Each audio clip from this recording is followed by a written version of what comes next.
Hello, you are now tuned into ONews, developed and produced by Oakland students. My name is Victor Long.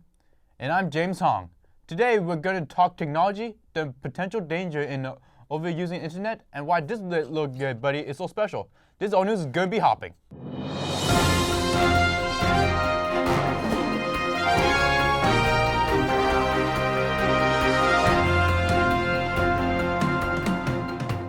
Hey, this time around on ONews, we're savvy with technology and excited to bring you new stories. Yeah, speaking of new and exciting, where's your little buddy? Oh, you mean this little guy? Wow, that's frogtastic. I can't believe how it was made. It was made on this, a printer. Not just a regular printer, but a three-dimensional printer. It was a gift to Oakland High's engineering class. Ms. Johnson and her students are excited to bring their ideas to life. It is so exciting to have this technology in our classroom because it allows our students to take what they design in the software online and it makes it come alive. They get to see a 3D model of everything that they've created and designed. Because with it, we could actually make things that will actually interest us and such things in our class. I haven't learned much about the MakerPad, but I want to learn more about it because it's a step up to what we're doing. With the printer, I could create something new or innovate something. I could create anything as much as a comb or a house or a face with layers. Hopefully, it will plant seeds of innovation, creativity that will lead them on to do something even greater. While 3D printers are very helpful in bringing ideas to life, one danger that exists is that some people are using the 3D printer for creating weapons. Speaking of potential dangers, this next story highlights a problem some students have: addiction to internet. Teens today have grown up surrounded by technology. 3/4 of all American teens now own a cell phone, meaning most of us have the ability to connect with friends and get information in a matter of seconds. But can too much of a good thing be a bad thing? Have you ever found yourself staring at your screen for hours, getting lost in time? Do you compulsively check your social media and text messages without even realizing it? Do you feel addicted to your devices? Don't feel bad. In today's society, that's completely normal. You're just another teen trapped in technology.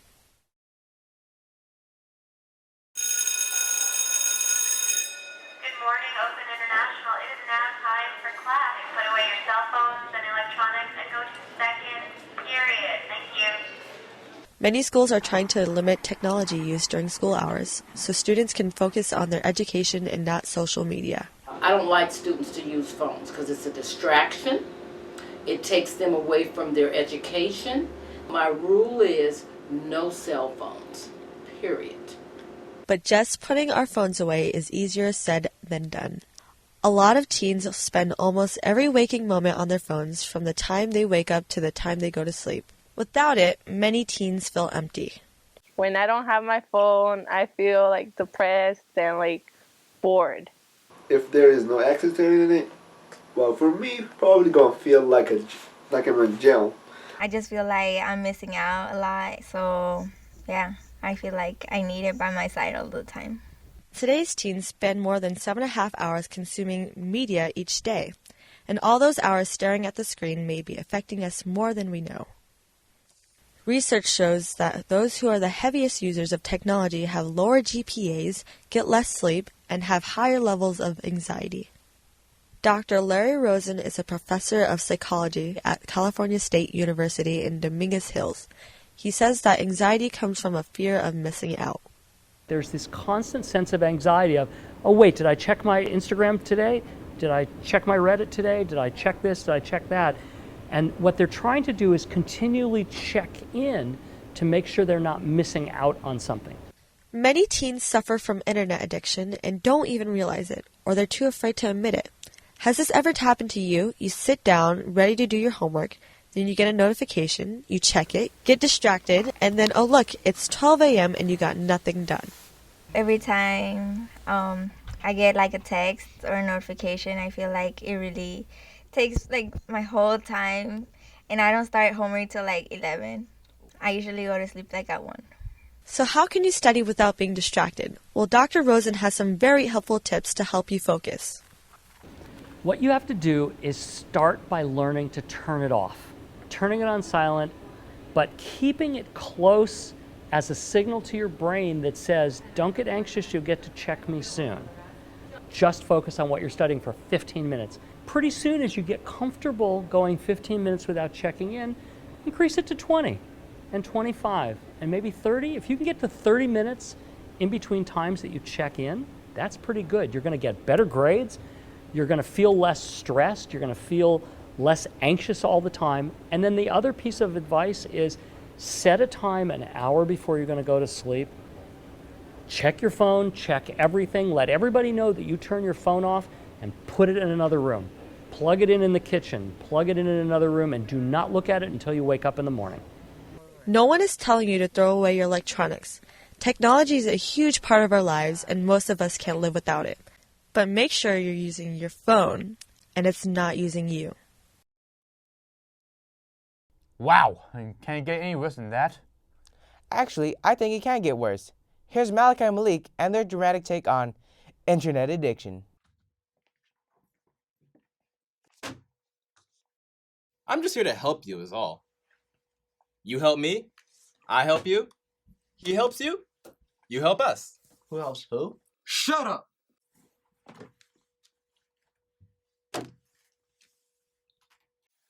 No more of this. Stephen Jones, aka YOLO Bite, says you've been pirating internet for years now. I have no idea what you're talking about. Oh, really? He doesn't know what we're talking about. Well, let me refresh your memory. Let's take this out. Do you know what this is? Your digital DNA prints are all over this. You're going for life. Downloading movies in high school, ripping CDs in middle school, copying floppy disks at age 5. You're a monster.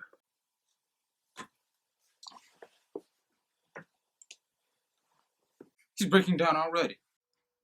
Tell us who you work for. Tell us every single thing, and we might just go easy on you. Just maybe. Hey, don't mess with Malik. He once oiled this guy up for 16 hours straight. Okay. Alright.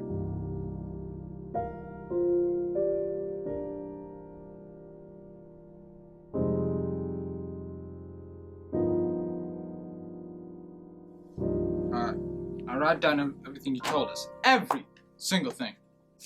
Can I type it? No! Techie.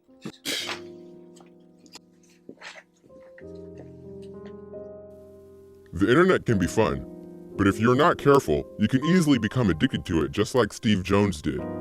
Don't end up like Steve Jones. Internet responsibly. Talk about a shocking truth. I think everyone should watch the computer use time.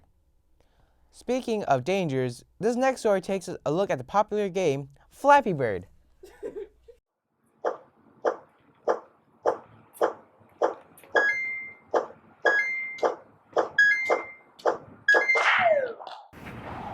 Hey you guys, have you guys heard about Flappy Bird? Well, on this episode, we're going to show some interesting facts about this game. Flappy Bird was released on May 2013. By February 10th, 2014, Flappy Bird was removed from the App Store. People were becoming really addicted. After a while, they started to blame Flappy for losing their jobs. Also, because Nguyen was becoming really frustrated about having all that negative attention. Thank you for watching this episode. See you guys next time. Heh, you gotta watch out for those editions, right? Oh yeah, but aren't you hooked on movies? Maybe. Konnichiwa minna, my name is James Hong and welcome to Movie Mania. If you're wondering why I greeted you all in Japanese, it's because the movie I have today comes from the one and only Hayao Miyazaki, the director that gave you Spirited Away and Howl's Moving Castle. His latest movie is called The Wind Rises.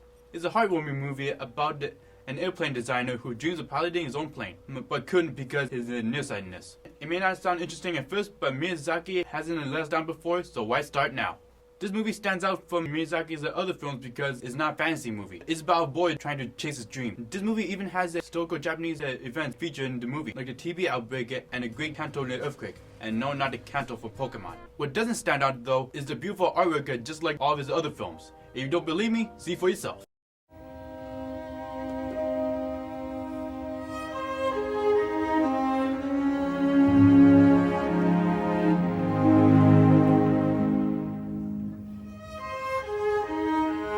Fun fact, did you know that it's a Japanese anime that started American cartoons and movies like Transformers? Which should have been obvious since Japan is famous for its giant robots and monsters. That's it for today's Movie Mania, and I hope to see you all again. Sayonara! Oh yeah, it's gonna be good, and I do need my phone for the final story. Hello folks, my name is Victor Long, and as you may have seen earlier, there was a group of kids taking a selfie. Yes, a selfie. Now, have you ever wondered, when was the first selfie? This is Robert Cornelius, and he was the first person to take a selfie. Now, he took this in 1839, and he did it by timing a camera. Now, this is another example of a selfie. This is more modern and generally done with a family or group of friends. These selfies are more common and generally used amongst teenagers. These selfies are generally taken with a webcam or a smartphone. Now, this selfie, it crashed Twitter, a popular website, for 20 whole minutes. Now, that's a long time for teenagers. A long time. And that's all. Selfie.